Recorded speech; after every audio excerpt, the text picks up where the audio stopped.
channel kami dengan cara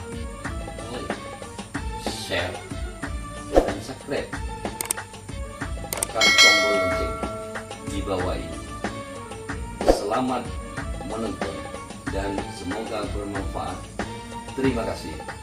Assalamualaikum warahmatullahi wabarakatuh. Alhamdulillah.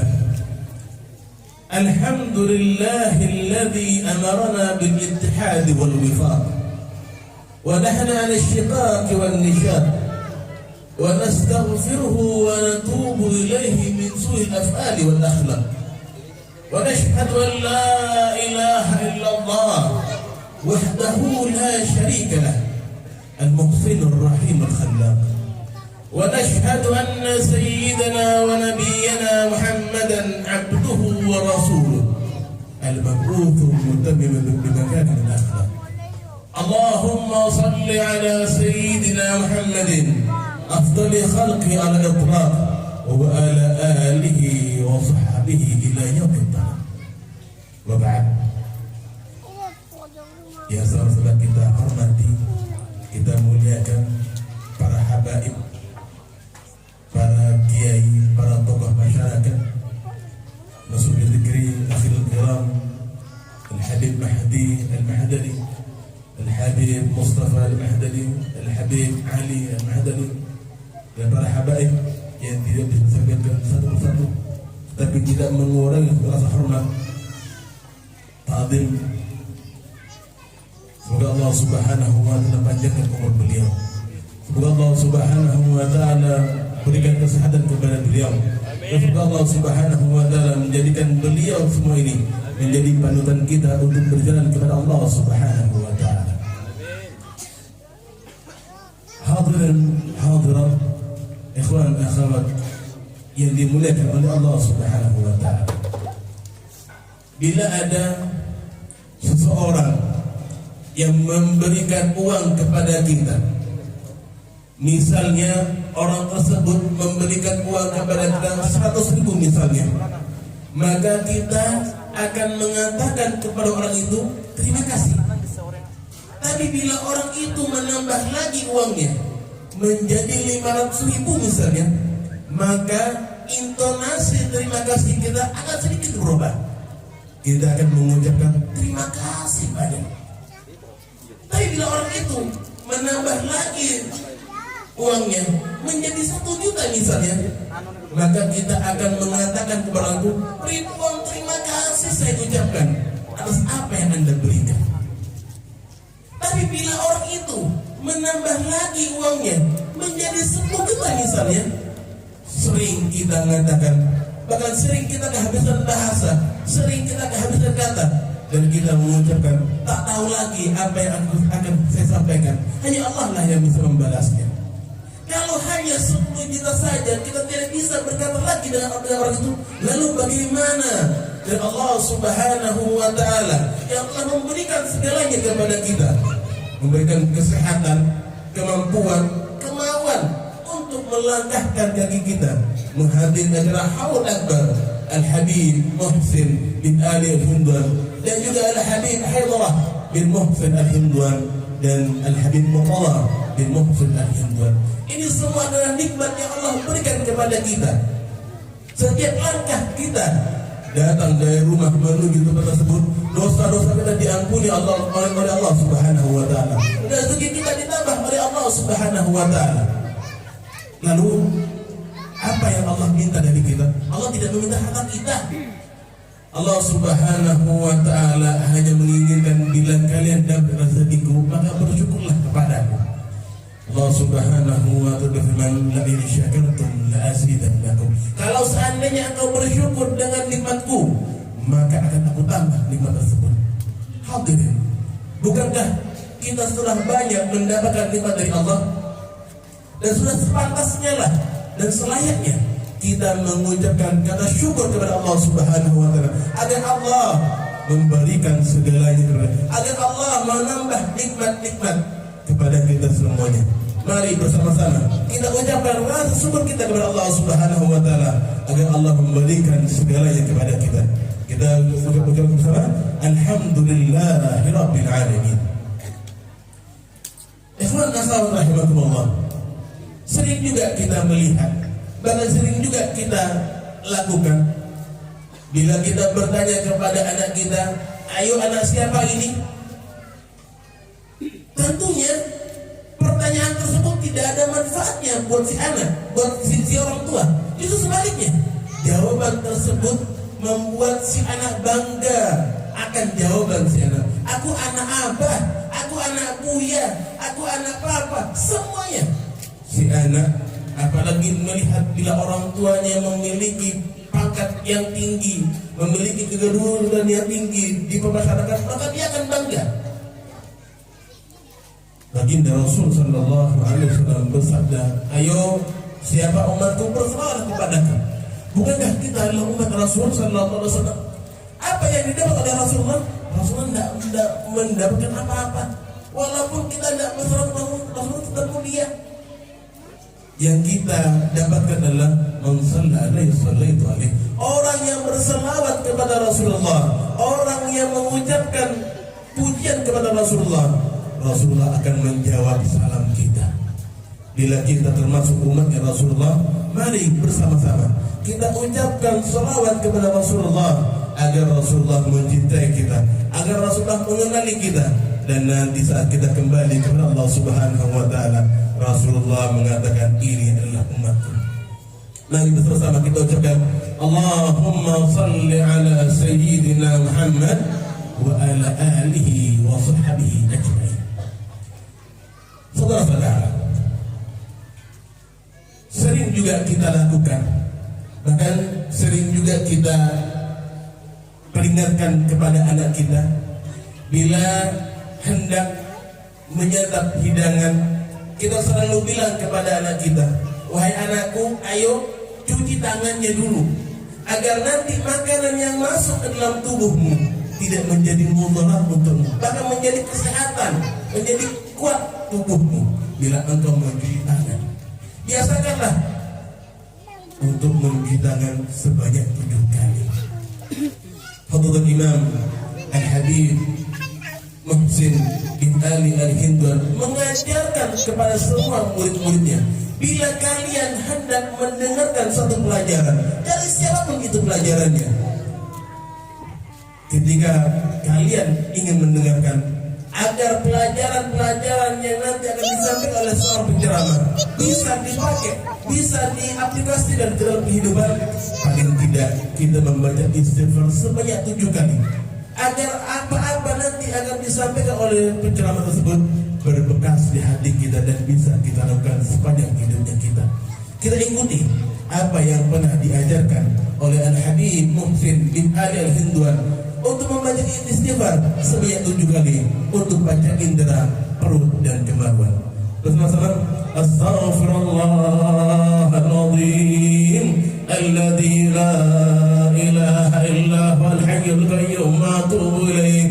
Astaghfirullahaladzim alladzi la ilaha illa huwal hayyul qayyum wa atubu ilaih.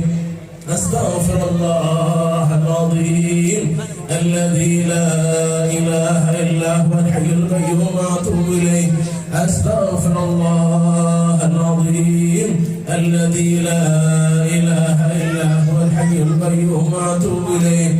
Astaghfirullahaladzim alladzi la ilaha illa huwal hayyul qayyum wa atubu ilaih.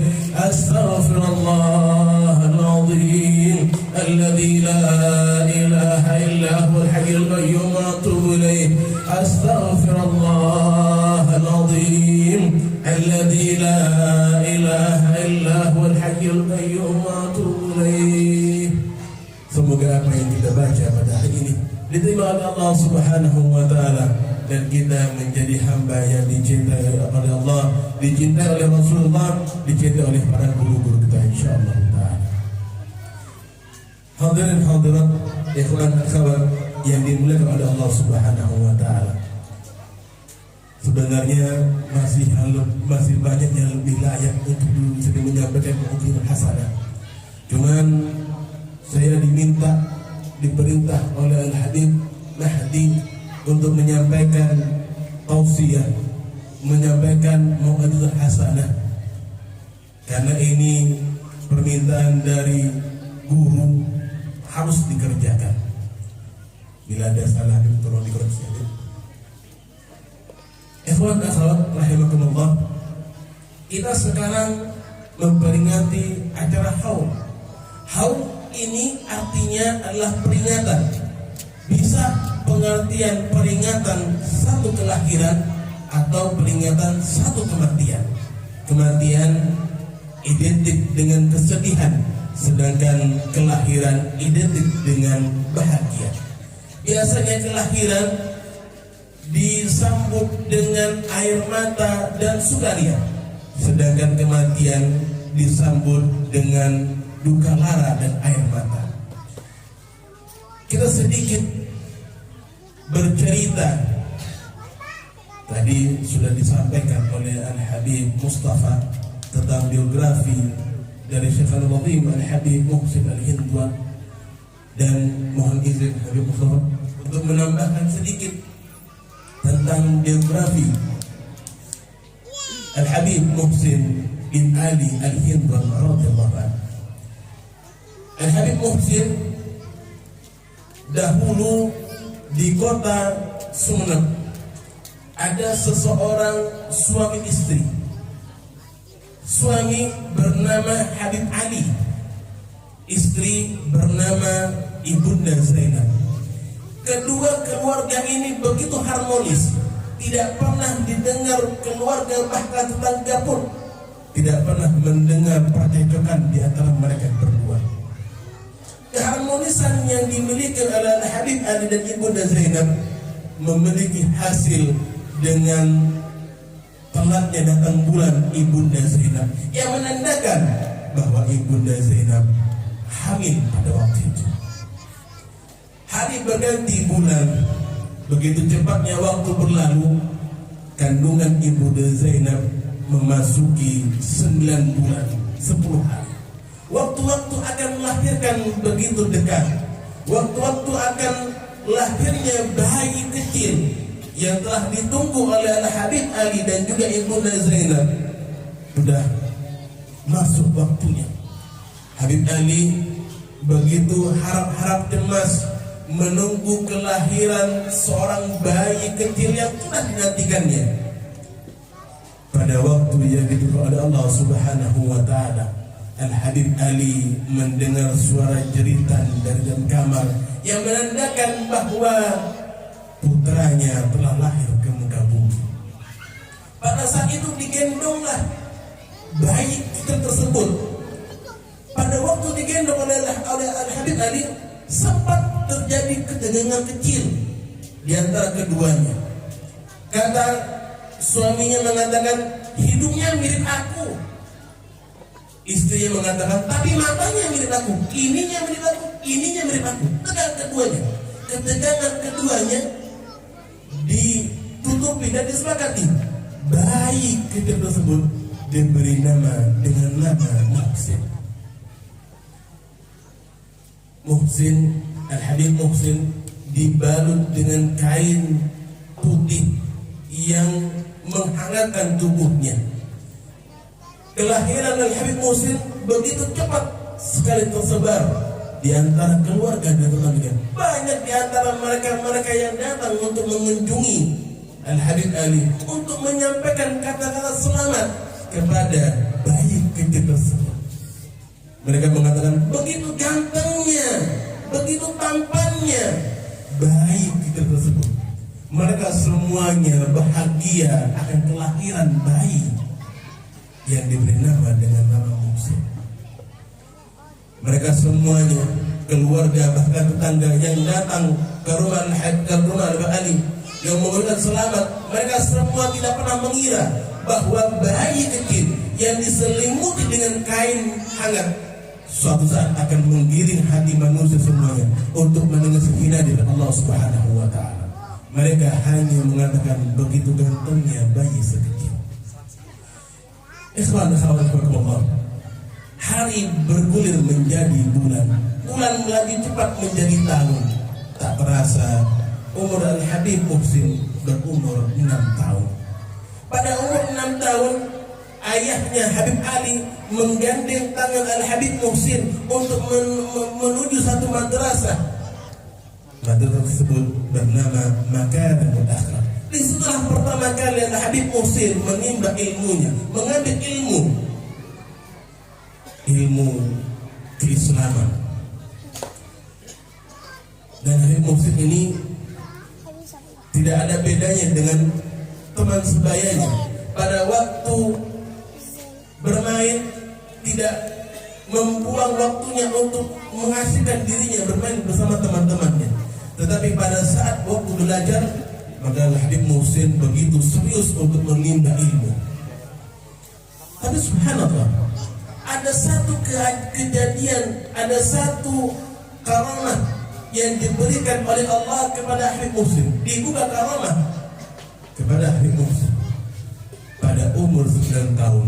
Semua pelajaran bisa dikuasai oleh Habib Muhsin bin Ali Al-Hindwan. Umur 9 tahun pelajaran bisa dikuasai. Kita masih gigi-gigi pulpen, gigi terhapus. Habib Muhsin umur 9 tahun pelajaran semua yang bisa dikuasai. Umur 12 disebutkan bisa mengajar. Umur 12 tahun bisa mengajar. Bahkan satu cerita disebutkan bahwa umur 12 ini Al-Habib Muhsin bin Ali Al-Hindwan bermimpi baginda Rasul sallallahu alaihi wasallam. Umur 12 tahun. Dan pada umur 15 tahun Al-Habib Muhsin bin Ali Al-Hindwan menjadi kepala sekolah. Dan pada umur 17 tahun Al-Habib Muhsin Al-Hindwan pindah dari kota Sumeneb menuju kota Sampang. Di Sampang selama 1 tahun Al-Habib Muhsin bin Ali Al-Hindwan ini bertemu sama para kekasih Allah. Di antaranya Kiai Syifatul Bari, Kiai Syamsuddin, Kiai Al-Wafa, Kiai Sirajuddin.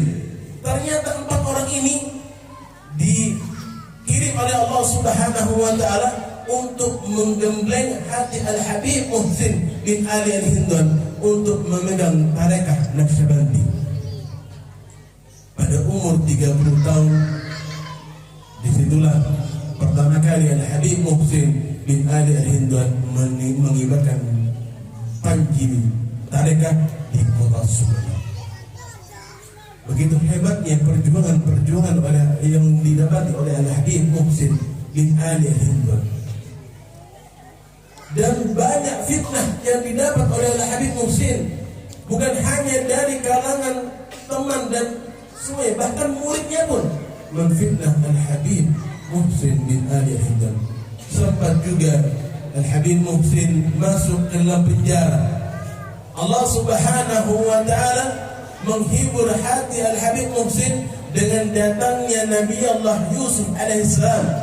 Kata Nabi Allah Yusuf berkata kepada guru besar kita Al-Habib Muhsin bin Ali Hindwan, halu kaka hali, keadaanmu sama dengan keadaanku.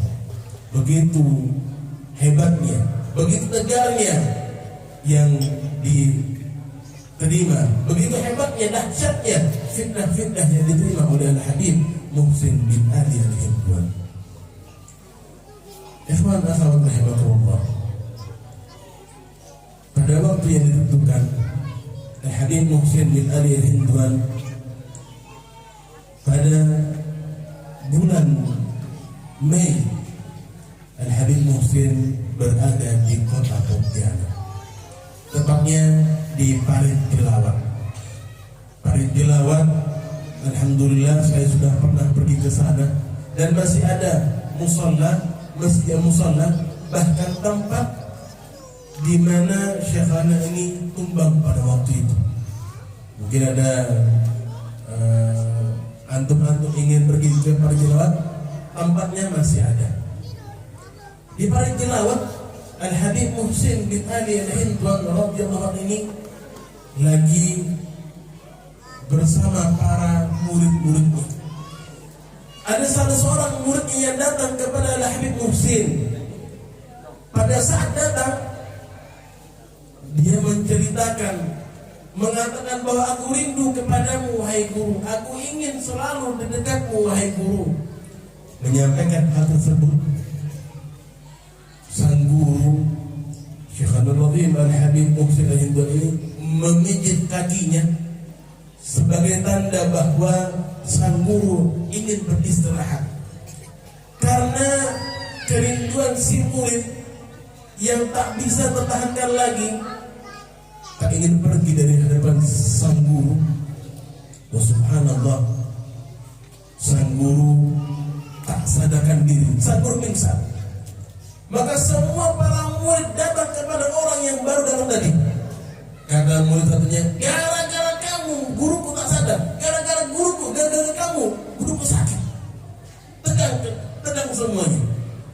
Akhirnya ada satu orang murid mengatakan, kalau kita kayak gini maka takkan ada jalan keluar untuk guru kita. Ayo kita bawa guru kita menuju kota Pontianak.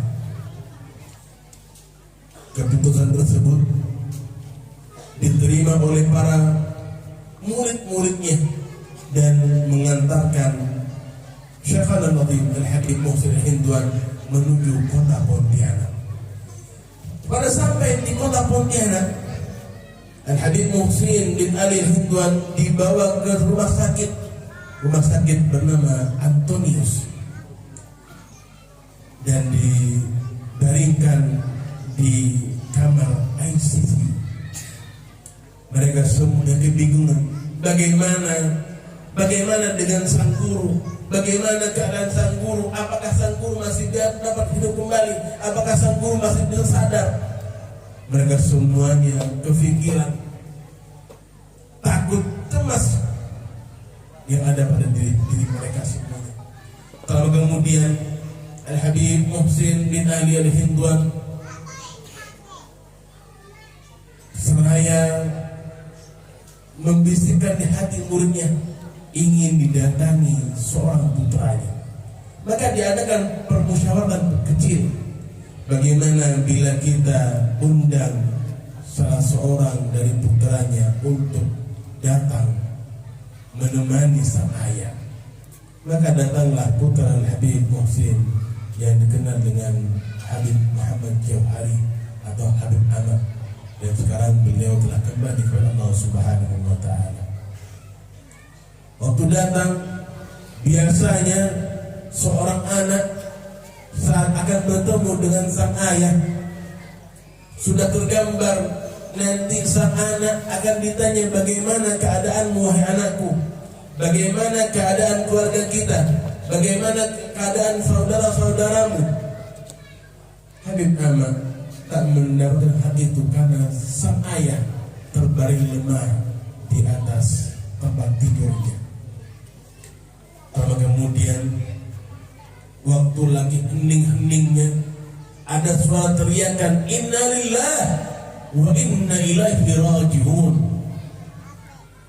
Pada waktu mendengar kalimat inna lillahi wa inna ilaihi raji'un, semua yang teriak histeris, tak mungkin guru kembali kepada Allah.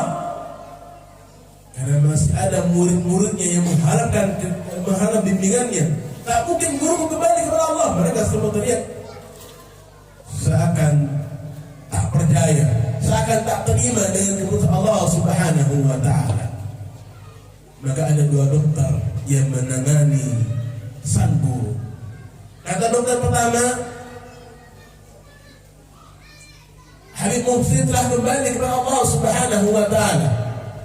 Tapi dokter yang kedua mengatakan mungkin sang guru masih ada, karena detak jantungnya ini masih bergerak. Sang murid yang mendengarkan dokter yang mengatakan bahwa sang guru masih ada hanya tersenyum.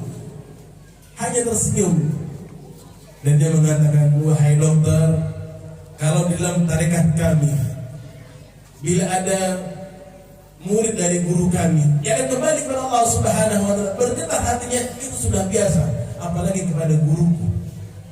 Dan mereka meyakini bahwa guru besar kita Al-Habib Muhsin Al-Hindwan wafat di rumah sakit. Sempat juga terjadi pertandingan pada waktu wafatnya Syekh Adam. mengatakan, bagaimana bila dikuburkan di kota Pontianak karena wafatnya di kota Pontianak? Bagaimana dikuburkan di kota Kapten karena sering ke sana? Banyak mereka semuanya yang menyambut untuk sang guru dikebumikan di kota-kota mereka masing-masing. Tapi subhanallah, keputusan yang diambil oleh putra sulung Al-Habib Muhsin Al-Hindwan ini mengatakan bahwa ayahku akan dikuburkan di surga. Maka keputusan ini diambil, diterima dengan sukaria oleh para murid-murid Al-Habib Muhsin Al-Hindwan. Syekhana diberangkatkan dari kota Pontianak menuju kota Surabaya. Sampai di kota Surabaya, dimasukkan ke dalam mobil ambulan. Dari mobil ambulan menuju rumah duka di kota Sumeneb. Sampai di kota Sumeneb, dari simpang 3 situs ini, mungkin ada yang tahu, mungkin ada yang pernah ke Sumeneb. Dari simpang 3 situs ini menuju rumah duka, bila kita jalan kaki, insya Allah kurang lebih 5 atau 7 menit sudah sampai ke rumah duka.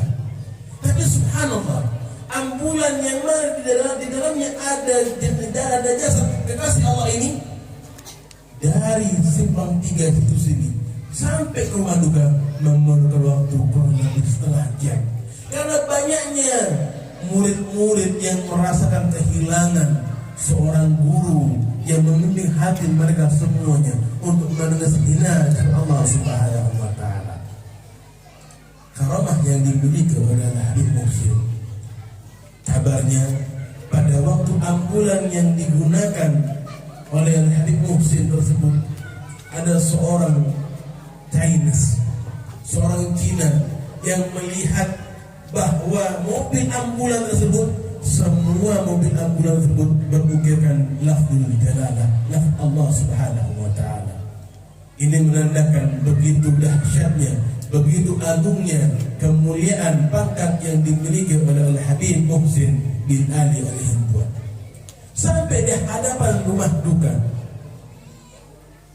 waktu jenazah akan dimasukkan ke rumah duka, entah dari mana asalnya ada suara yang melenting memuji baginda Rasul sallallahu alaihi wasallam, mengiringi jenazah untuk masuk ke rumah duka, yang memuji kepada Rasulullah, ya Rasulullah, salamun alaik ya rafi'asya wa daraji. Begitulah jenazah masuk ke rumah duka. Sampai di rumah duka, semua putra-putri beliau diizinkan untuk mencium terakhir kalinya. Dan setelah diizinkan untuk mencium, maka entah berapa kali murid-murid Al-Habib Muhsin menyolati beliau. Saking banyaknya, saking inginnya mereka untuk menyolati sang guru untuk terakhir kalinya. Setelah selesai semuanya, maka dibawalah jenazah dari rumah duka menuju pemakamannya Jeruk. Bila kita coba jalan kaki dari depan gang menuju Jeruk, kurang lebih 15 sampai 20 menit sampai ke Jeruk. Tapi subhanallah, Al-Habib Muhsin bin Ali Al-Hindwan radhiyallahu anhu pada waktu dibawa hingga selesai pemakaman hanya memerlukan waktu setengah jam, sudah selesai semuanya. Begitu hebatnya guru besar kita Habib Muhsin bin Ali Al-Hindwan. Itulah manaqib singkat tentang perjalanan dari lahir hingga wafatnya Al-Habib Muhsin bin Ali Al-Hindwan radhiyallahu anhu. Hadirin, teringat akan pelajaran dari Al-Habib Muhsin bin Ali Al-Hindwan yang pernah disampaikan oleh putranya Al-Habib Amin bin Muhsin Al-Hindwan. Beliau berkata, janganlah engkau bangga dengan wajah gantengmu, dengan wajah cantikmu, seganteng-gantengnya dirimu, nanti akan menjadi tulang tengkorak. Janganlah engkau bangga dengan titel yang kau miliki. Profesorkah Anda? Insinyurkah Anda? Jangan pernah Anda bangga dengan gelar yang Anda miliki, karena gelar terakhir Anda nantinya adalah almarhum atau almarhumah. Janganlah kalian bangga dengan kendaraan yang kalian miliki. Mobil sportkah itu? Mobil mewahkah itu? Janganlah kalian bangga, karena mobil terakhir kalian adalah mobil jenazah. Janganlah kalian bangga dengan tempat tidur empuk dan enak yang bisa membuat tubuh kita menjadi nikmat saat baring di atasnya. Janganlah kalian bangga, karena tempat tidur terakhir kita adalah keranda. Itulah yang disebutkan oleh Habib Muhsin bin Ali Hindun. Artinya, janganlah pernah kita bangga. Satu yang dipesan oleh Habib Muhsin, yaitu zikrullah. Zikir adalah senjatanya kita. Ini juga yang disampaikan oleh Syedul Qurbah Al-Habib Haidarah bin Muhsin Hindun. Janganlah kita pernah lalai dalam zikir kepada Allah Subhanahu wa ta'ala. Apa sih fadilah zikir? Sedikit, karena ini waktunya sudah cukup malam. Takut nanti banyak yang sudah hampir istimdad, banyak yang sudah lumpuh nantinya atau nggak bangun-bangun lagi. Kita persingkat aja. Apa sih fadilah dari zikir? Fadilah zikir ini sedikitnya ada 14. Cuma kalau seandainya 14 yang dijabarkan hari ini, insya Allah duha dan selesainya. Kita ambil sedikit saja. Kita ambil 3 saja. Yang pertama, fadilah zikir ini adalah pasti dicintai oleh Allah Subhanahu wa ta'ala. Orang kalau sudah dicintai oleh Allah, tidak mungkin sesat, tidak mungkin merana, tidak mungkin sakit hidupnya. Habib, saya ini orangnya sudah cari kayak gini, usaha pun tanpa tunggang sudah saya kerjakan, tapi tidak dapat rezeki. Bagaimana nih Habib? Zikir enggak? Kalau tidak zikir, tidak nyebut asma Allah Subhanahu wa ta'ala dengan harap menjadi orang yang dicintai oleh Allah. Jadi intinya adalah zikrullah. Kalau sudah dapat cintanya Allah Subhanahu wa ta'ala, maka kita akan mendapatkan segalanya dari Allah Subhanahu wa ta'ala. Uzkuruni azkurkum. Kalau seandainya kau ingat kepadaku, maka aku juga akan ingat kepadamu. Ingatan Allah beda sama ingatan kita. Ingatan Allah, kalau kita ini, saya ingin nanya lu, tempatnya lupa di mana? Di dalam tubuhnya kita ini ada satu tempat namanya lupa. Ada yang tahu tempat lupa di mana? Ada yang tahu? Ada yang tahu? Nah, yang mungkin yang jawab, ada yang jawab. Tempatnya lupa ini di sini, di kening. Kok bisa tempatnya lupa di kening? Iya.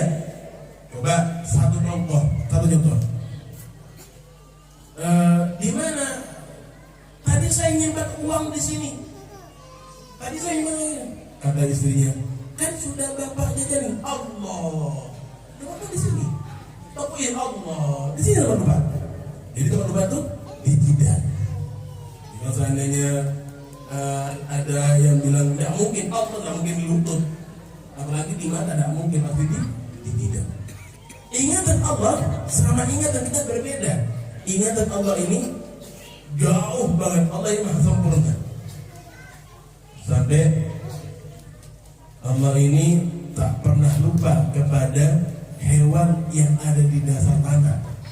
Hewan cacing buta. Pada zamannya Nabi Allah Sulaiman ada seekor cacing buta. Seekor katak ini diizinkan oleh Allah untuk mengantar makanan kepada cacing di bawah. Cacing di bawah, di bawah batu, di dasar lautan ada batu, di bawahnya itu ada cacing tanah. Kata Nabi SAW, dia melihat kata ini semut ini bawa makanan masuk ke dalam mulut kata, sampai ditunggu sama Nabi Sulaiman, keluar lagi katanya dan keluar semutnya. Nabi Sulaiman ini mendapat mukjizat bisa berbicara dengan hewan. Kata Nabi Sulaiman, wahai semut, apa yang kau kerjakan? Semut, wahai Nabi Sulaiman, aku diperintah oleh Allah Subhanahu wa Ta'ala untuk memberi makan kepada satu makhluknya Allah, cacing di bawah dasar laut ini. Dia ini buta, maka aku diperintah oleh Allah untuk memberikan makanan. Apa yang dikejar olehnya sehingga Allah Subhanahu wa Ta'ala memulihkan hewan tersebut? Kata semut, aku mendapat perintah dari Allah Subhanahu wa Ta'ala karena cacing tersebut tidak pernah lupa kepada Allah Subhanahu wa Ta'ala. Begitu hebatnya, begitu maha dahsyatnya Allah Subhanahu wa Ta'ala. Kita hanya diperintah oleh guru untuk berzikir Allah, Allah, Allah.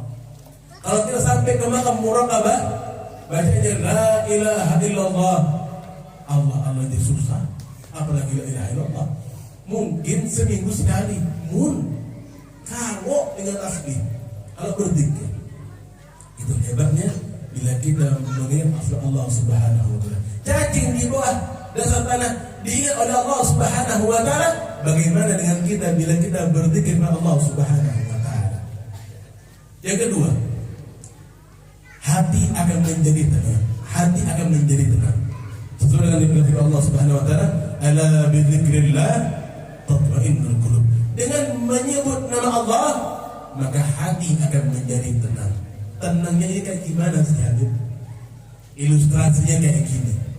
Bila kita lagi kangen sama istri kita, mau istri kedua mau istri ketiga terserah lah, mana aja, yang membuat hati kita tenang. Saat kita menyebut nama kekasih kita, misalnya namanya Sulastri, ya Allah Sulastri, ya Allah Sulastri, ya Allah Sulastri. Pada waktu menyebut nama Sulastri, maka hati dia akan menjadi damai, karena yang ada dalam pikirannya adalah wajah Sulastri. Andai kita gunakan Allah yang menjadi dalam ingatan kita, maka bukan hanya hati kita, semua anggota tubuh kita ini akan menjadi tenang. Jika seandainya kita menyebutkan nama Allah, hati kita akan menjadi tenang. Dan yang terakhir adalah zikir ini bisa mendatangkan rezeki. Ini kalau seandainya tentang bab rezeki, semua pasti mau. Tidak ada orang yang dikasih uang 10 juta, saya tidak mau, tidak ada. Kiamat berarti. Kalau seandainya ada uang ini 10 juta, saya tidak mau dengan uang, itu berarti bentar lagi kiamat. Ini ada sebuah kisah, mungkin ini bisa dipakai. Sebelumnya saya ingin memberi saran kepada ikhwan akhwat yang ingin mencari rezeki. Kalau seandainya ada orang nanya, mau kemana? Misalnya kita pagi-pagi keluar untuk nyari uang atau nyari untuk makan, untuk dapur kita lah. Kalau seandainya ditanya mau kemana, jangan pernah bilang cari rezeki, jangan pernah bilang. Kalau nama yang cari ini sesuatu yang belum pasti ada. Kalau seandainya mau kemana, mau cari rezeki, berarti kadang-kadang kalau pulang, kadang-kadang bawa, kadang-kadang enggak. Itu namanya kalau mencari rezeki. Lalu bagaimana cara ngomong yang benar? Ngomong yang benar, mau kemana? Mau jemput rezeki. Kalau jemput ini pasti pulang, pasti bawa rezeki. Jadi kalau seandainya tanya mau kemana, mau jemput rezeki. Tapi ingat-ingat ibu, kalau suaminya nanya jelas-jelas, suamiku mau kemana, jemput, takutnya rezekinya nanti dijemput. Benar-benar ibu pasang telinga yang kuat, karena laki-laki ini masya Allah banyak cara-cara, banyak cara-caranya. Jadi cerita, ada seseorang ini, dia ini orang kaya raya, orang kaya terkaya pada zamannya. Dia bilang sama temannya, Wahai sahabatku, aku ini ingin miskin. Kata orang ini, aku ingin miskin. Kamu ini orang bodoh apa? Ingin miskin? Ya, aku ingin miskin. Bagaimana kalian tunjukkan kepadaku kalau seandainya kamu bisa memberikan aku jalan, aku kasih semua harta kepadamu. Karena dikasih kayak gitu, temannya ini layak mutu walayah dia, tidak bermutu karena tidak punya biaya. Ya diam deh. Akhirnya karena begitu gitu, baik akan aku cari caranya. Kamu sekarang sedekahkan hartamu. Kata temannya, itu udah kerjakan. Semua hartaku ini aku sedekahkan semuanya. Tidak berkurang malah bertambah. Tidak berkurang malah bertambah. Makin tambah banyak rezeki yang datang kepadaku. Itu sudah aku pakai. Coba kamu buang rezekimu ke laut. Sudah, aku buang semua rezeki ke laut. Bahkan bertambah. Tidak berkurang sedikit pun. Aku pulang ke rumah, aku buka lemariku, uangnya jadi lagi banyak. Ketiga, dia bilang, gini aja. Nanti ada gubernur sholat di masjid. Ente datang ke masjid, ente sholat di samping gubernur. Saat itu ente tampar kepala gubernur. Ente di penjara, uang ente habis, ente enak beribadah kepada Allah Subhanahu wa Ta'ala. Kata orang ini, ide yang bagus nih. Nampar kepala gubernur. Baik. Akhirnya dia masuk, cari informasi di mana gubernur sholat. Dia tahu bahwa di masjid, misalnya masjid Saifullah, masukin. Dia duduk persis samping gubernur. Gubernur dulu, kalau di zaman dulu gubernur ini memakai mahkota. Kalau dulu gubernur itu memakai mahkota, maka dia duduk sampingnya. Kayak temannya, saat salam, assalamualaikum, tampar kepalanya. Jatuh mahkotanya, ini masih ditangkap, bahkan dibunuh. Waktu asal ini kejadiannya hari Jumat. Dalam kita sebutkan hari Jumat. Assalamualaikum warahmatullahi wabarakatuh. Bayangkan lagi diam-diam tampar. Tidak ada salah apa tampar. Akhirnya tangkap orang ini. Pada waktu ditangkap, kata ajudannya, wahai gubernur, bagaimana orang ini? Mau dihukum mati atau dipenjara seumur hidup? Kata gubernurnya, wahai fulan, wahai ajudan, jangan engkau tangkap laki-laki ini, karena laki-laki ini telah menyelamatkan aku. Karena laki-laki ini telah menyelamatkan nyawa aku. Kok bisa? Di mahkotaku ini ada kalajengking. Kalajengking ini beracun sekali. Andai aku diserang olehnya, maka aku akan mati. Karena dia telah menyelamatkan aku sebagai hartaku yang khas kepada. Dan jadi miskin orang ini. Pusing dia.